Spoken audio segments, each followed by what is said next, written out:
나라마다 적당한 때가 되면 인구조사를 실시합니다. 인구조사를 하는 데는 목적이 있죠. 역사적으로 볼 때 가장 큰 목적은 역시 세금을 거둬들이기 위해서입니다. 누가복음 2장에도 보면 로마 황제가 통치 전역에 인구조사를 실시하라고 명령하는 모습이 나옵니다.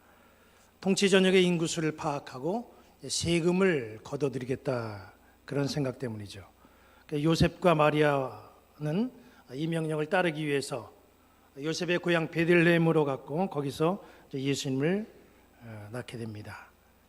인구조사는 군대 징집을 위해서도 합니다. 그리고 노동력, 또 경제력을 파악하기 위해서 인구조사를 합니다. 본문 말씀은 다윗 통치 말년에 있었던 인구조사에 대한 말씀입니다. 다윗은 요압 장군을 시켜서 이스라엘의 인구를 조사합니다. 다윗이 인구 조사하게 된 이유가 무엇일까요? 인구를 조사하게 된 배경을 보면 좀 특이합니다. 여기 사무엘하 24장 1절에 보면 이렇게 말씀하고 있어요. 여호와께서 다시 이스라엘 향하여 진노하사 그들을 치시려고 다윗을 격동시키사 가서 이스라엘과 유다의 인구를 조사하라 하신지라. 우리가 아는 상식으로는 인구조사, 이것은 말씀드린 것처럼 세금 거두기 위해서 하는 거고, 징병을 위해서 하는 거고, 경제적인 그런 이유 때문에 하는 거고, 어떤 사회적인 그런 상황을 파악하기 위해서 그렇게 인구조사를 합니다. 그런데 다윗이 인구조사를 하게 된 배경을 보니까 그런 게 아니에요. 왜 다윗이 인구조사했는가 살펴봤더니 하나님이 시켰어요. 그런데 놀랄 만한 사실은 뭐냐면 하나님이 이스라엘을 치시기 위해서 인구조사를 명령하셨다는 거예요. 하나님이 왜 이스라엘에게 진노하셨는지, 그래서 왜 이스라엘을 치시려고 하셨는지 그 이유에 대한 설명이 성경에 나와 있지 않습니다. 우리를 더 혼란스럽게 하는 게 역대상 21장의 말씀이에요. 같은 상황을 말씀한 역대상 21장 1절 말씀 보면 이 상황을 이렇게 말씀하고 있습니다. 사탄이 일어나 이스라엘을 대적하고 다윗을 충동하여 이스라엘을 계수하게 하니라. 사무엘하에서는 인구조사가 하나님의 계획으로 실시되는 것이다, 그렇게 말씀합니다. 역대상에서는 인구조사가 사탄의 역사라, 그렇게 말씀합니다. 사무엘하를 기록한 기자, 그리고 역대상을 기록한 기자가 이 인구조사에 대해서, 이스라엘의 인구조사에 대해서 각기 다르게 기록하고 있어요. 우리는 상당히 이런 부분 때 혼란스러운데, 하지만 이 내용을 자세히 살펴보면 같은 의미를 말하는 겁니다. 의미가 이런 거예요. 이유는 밝히지 않았지만 지금 이스라엘은 어떤 일로 인하여서 하나님의 큰 진노를 사고 있습니다. 근데 사탄이 그 상황을 알았어요. 사탄이 그걸 알고 다윗과 이스라엘의 틈새를 노리고 넘어뜨리려고 하는 거예요. 다만 사무엘하 기자는 하나님의 진노라고 하는 것에 대해서 강조점을 둔 것이고, 역대상 기자는 허점을 노리고 공격하는 요 사탄의 역사, 여기에 포인트를 두고 기록한 거예요. 그러니까 어디에 역점을 두고 어디에 중점을 두었는가? 우리가 이것을 굉장히 중요하게 생각하는데, 이런 부분에 대해서 우리가 분명히 알 수 있는 사실은 뭐냐 하면, 이스라엘의 인구조사는 사탄이 틈새를 노렸든 하나님이 진노하셨든 이스라엘과 하나님과의 관계에서 이 인구조사는 바람직하지 않다는 점이죠. 인구조사는 하나님이 이스라엘을 처벌하는 이유가 됩니다. 왜냐하면요, 인구를 조사하겠다고 하는 거, 이거는 하나님 대신에 통계에 의존해서 통치하겠다, 이런 의지를 강하게 나타내는 표현이에요. 다윗은 통치 기간 동안 큰 일을 참 많이 했습니다. 나라를 통일했지요. 나라를 가장 크게 확장시켰습니다. 또 나라를 안정시켰고 경제적으로도 굉장히 나라를 부강하게 만들었습니다. 나라가 안정되고 경제적으로도 부강하게 되고 편안하게 되니까 다윗의 마음도 자연스럽게 좀 변하기 시작했습니다. 그동안 다윗은 철저히 하나님을 의지하면서 하나님만 따랐던 그런 사람이에요. 모든 걸 그냥 하나님 앞에 맡기고 살아갔던, 하나님 중심적인 삶을 살았던 사람, 바로 그 사람이 다윗입니다. 그건 성경에서 우리가 많이 찾아볼 수 있어요. 다윗이 법궤를 예루살렘으로 옮기고 성전을 건축할 계획을 세웠다. 이것은 하나님 중심적인 삶을 살겠다라고 하는 그런 마음의 모습입니다.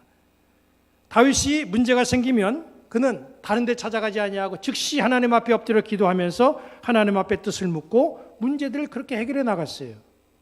하나님은 그렇게 살아가는 다윗에게 복을 주셨습니다. 그래서 다윗은 강한 나라를 만들면서 아주 승승장구하게 나갔어요. 그러던 다윗이 언제부터인지 하나님 보시기에 점점 이상해졌어요. 사무엘하 11장 1절은 이렇게 말씀하죠. 그 해가 돌아와 왕들이 출전할 때가 되매 다윗이 요압과 그에게 있는 그의 부하들과 온 이스라엘 군대를 보내니 그들이 암몬 자손을 멸하고 랍바를 에워쌌고 다윗은 예루살렘에 그대로 있더라. 전쟁을 하게 되면 왕이 나가서 군사들을 독려하고 또 싸움을 지휘해야 됩니다. 예전 같으면 다윗이 앞장서서 싸움에 임하고 군사들을 독려하면서 사기를 아주 쏟아줬어요. 그런데 다윗에게 있어서 더 이상 그런 모습이 안 나타납니다. 그들이 암몬 자손을 멸하고 랍바를 에워쌌고 다윗은 예루살렘에 그대로 있더라. 부하들만 전쟁터에 나가서 희생하고 피 흘리고 자기는 예루살렘에 그냥 가만히 앉아 있는 거예요. 이게 달라진 다윗의 모습이에요. 이렇게 살아가는 다윗의 모습을 하나님이 기뻐하실 리가 없죠. 인구조사는 하나님이 아닌 다윗 스스로 통치해 보겠다라고 하는 의지의 표현입니다. 하나님이 이끄시는 대로 살아가겠다 하면 따라가기만 하면 돼요. 뭐 조사할 것도 없습니다. 홀로 서기를 하려고 하니까 인구조사가 필요한 거예요. 하나님 없이 자기가 나라를 끌고 가려고 하니까 인구조사를 할 수밖에 없어요. 세금은 얼마를 걷어야 될까? 유사시에 군사를 어떻게 징집할까? 인구조사에서 이거 대비해 보겠다 그런 얘기죠. 일찍이 다윗의 친구 요나단, 그 요나단은 하나님의 백성으로서 어떻게 살아가야 되는가? 그것을 사무엘상 14장 6절에 이렇게 말씀하고 있습니다. 여호와의 구원은 사람이 많고 적음에 달리지 아니하였느니라. 요나단은 진작부터 인구조사 이런 건 하나님 앞에서 무의미하다. 이렇게 마음 먹고 그런 신앙의 길을 걸어갔습니다. 다윗도 역시 그런 사람이었어요. 다윗이 고백한 시편 23편, 오늘까지도 많은 사람들의 가슴에 대단히 소중한 신앙 고백으로 자리하고 있죠. 시편 23편 1절부터 4절은 이렇게 말씀하고 있습니다. 여호와는 나의 목자시니 내가 부족함이 없으리로다. 그가 나를 푸른 풀밭에 누이시며 쉴만한 물가로 인도하시는도다. 내 영혼을 소생시키시고 자기 이름을 위하여 의의 길로 인도하시는도다. 내가 사망의 음침한 골짜기로 다닐지라도 해를 두려워하지 않을 것은 주께서 나와 함께 하심이라. 주의 지팡이와 막대기가 나를 안위하시나이다. 이 얼마나 멋진 고백이에요.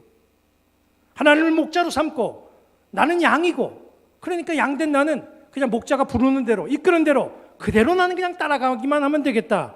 이런 고백이지요. 다윗은 그렇게 인생을 살아왔던 사람입니다. 다윗은 끝까지, 인생 끝날까지 그렇게 나라를 이끌어 가야만 했어요. 그런데 다윗이 나라가 안정되고 경제적으로 부강하게 되니까 자꾸 교만한 생각이 듭니다.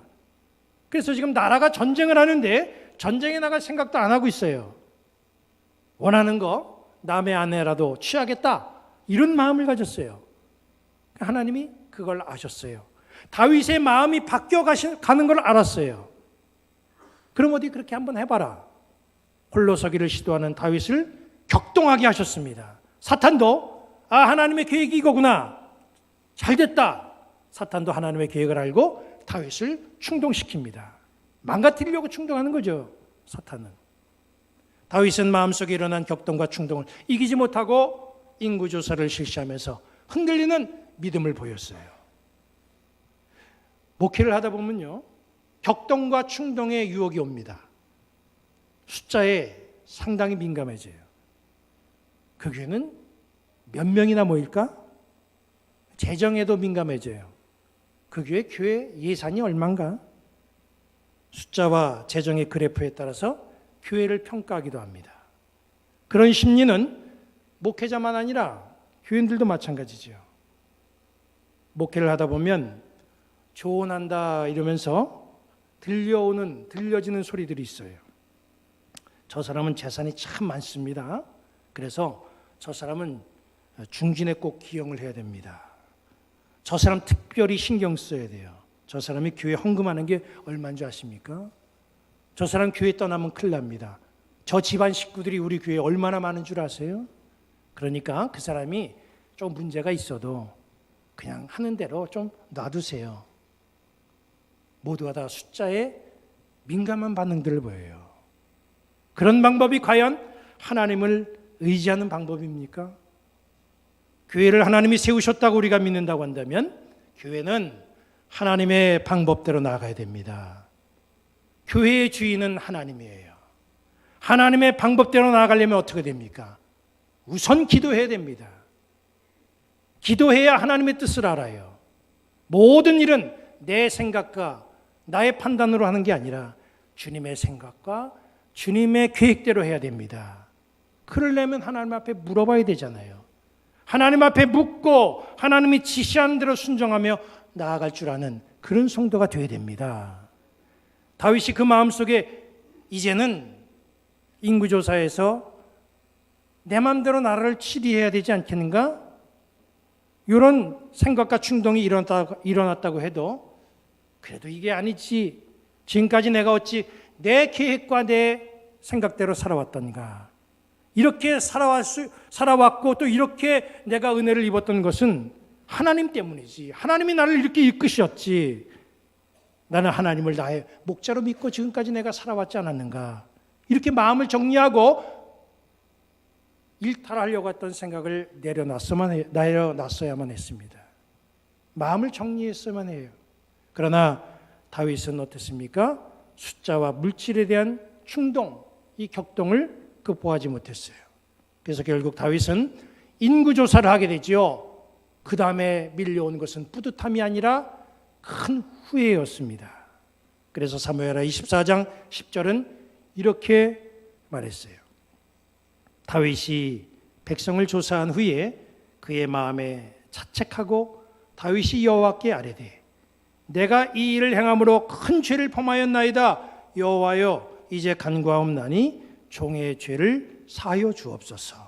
내가 심히 미련하게 행하였나이다. 다윗이 인구조사를 하고 난 다음에 마음이 이젠 됐다. 이제 이렇게 하면 되는구나. 이렇게 안정감 있는 마음이 들어야 되는데 그게 아니었어요. 마음에 자책감이 들었다고 그랬습니다. 그래서 자기는 하나님 앞에 회개해야 된다고 자기의 죄를 고백하고 하나님 앞에 용서를 구했어요. 사람들은 다윗을 영성이 뛰어난 사람이라고 얘기합니다. 왜 그럴까요? 다윗이 영성이 풍부한 사람, 뛰어난 사람이라고 하는 그 이유는 그가 잘못했을 때에 또 잘못을 지적받았을 때에 즉시 피하지 아니하고 숨기지 아니하고 하나님 앞에 회개하는 마음을 가졌기 때문입니다. 영성 있는 사람은 실수나 잘못을 하면 알게 돼요. 깨닫게 됩니다. 몰랐어도 지적해주는 말씀을 통하여서 내가 이렇게 잘못 살았구나. 내가 이런 잘못된 길을 걸어갔구나. 그 생각이 잘못된 것이었구나. 그걸 말씀을 듣는 순간 깨닫게 되어 있습니다.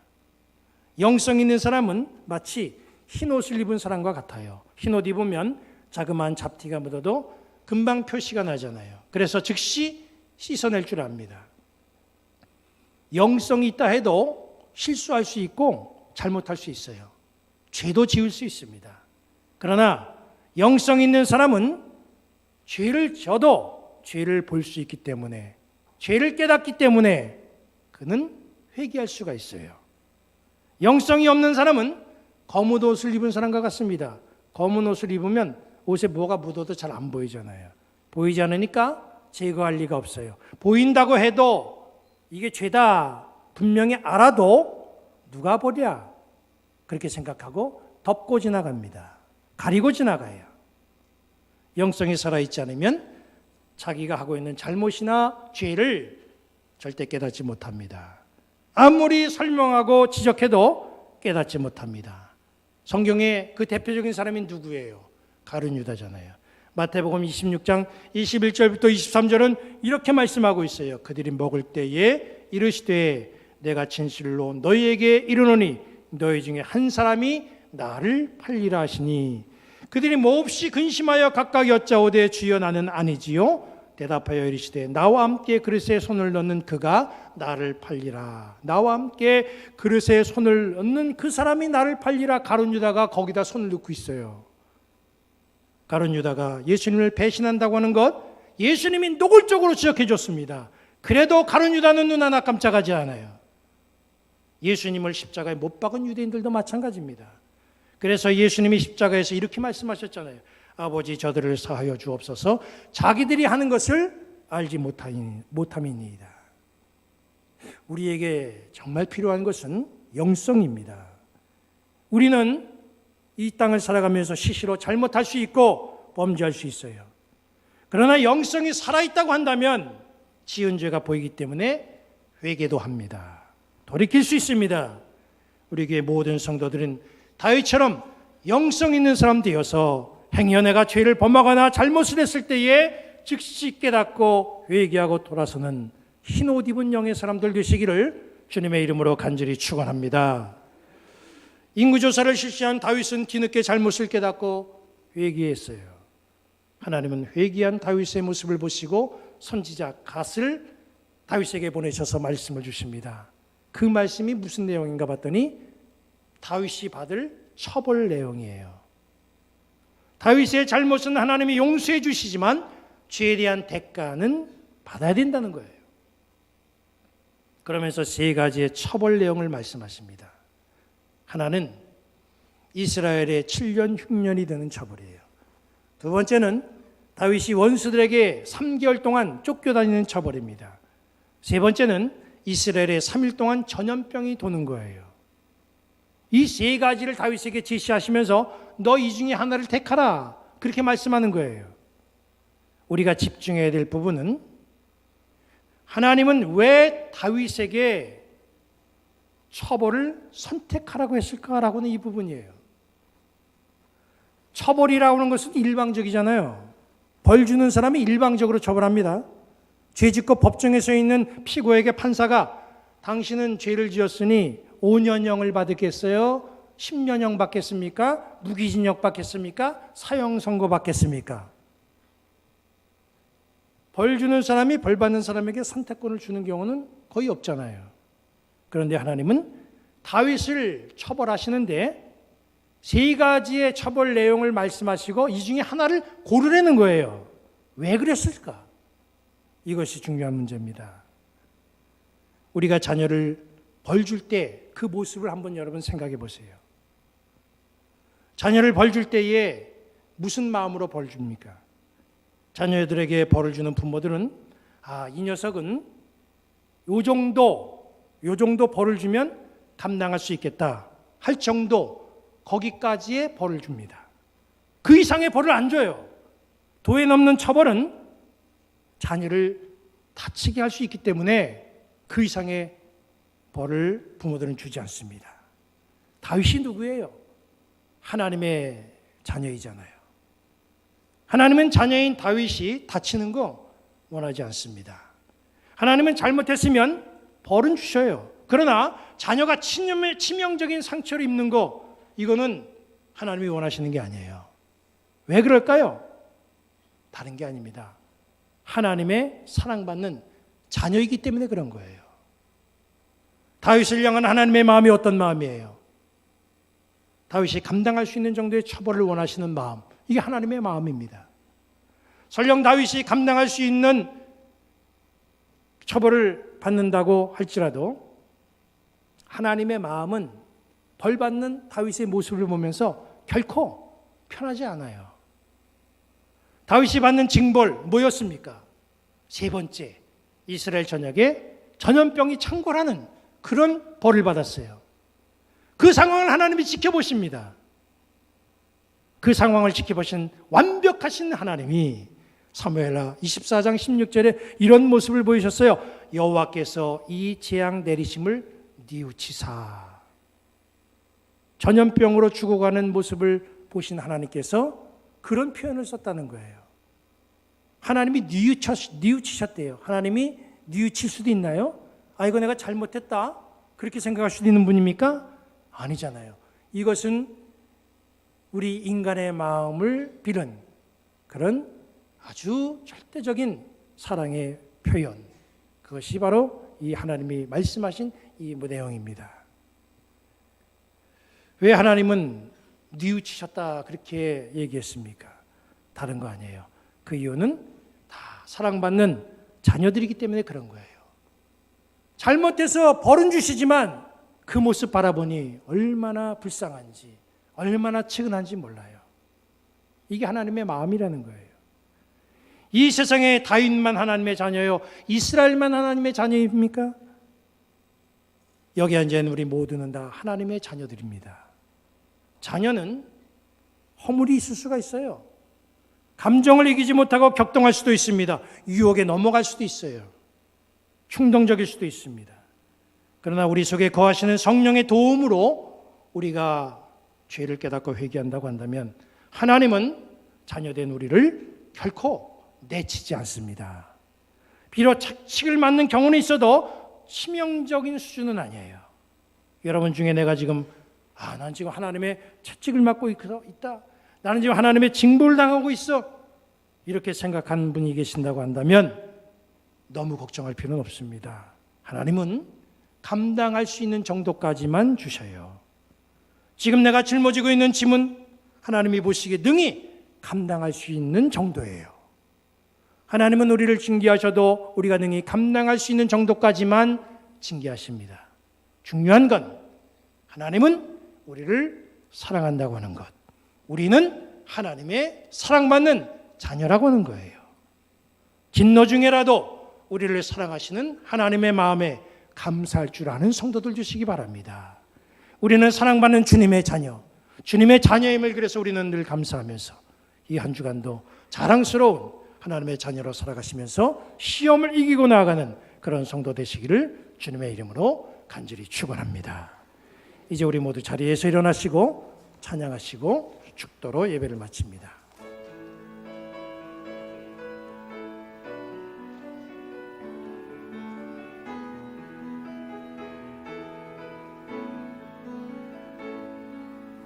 너의 하나님 여호와가 너의 가운데 계시니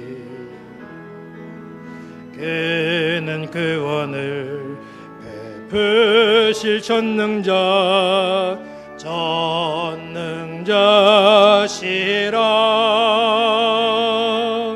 그가 너로 인하여 기쁨을 이기지 못하시며 너를 잠잠히 사랑하시며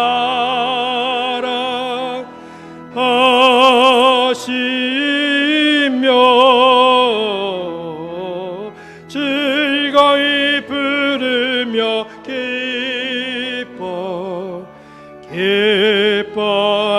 기뻐하시리라.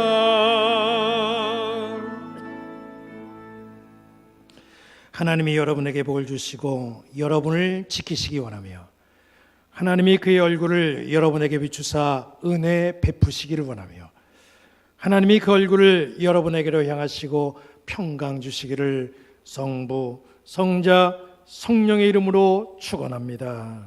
아멘.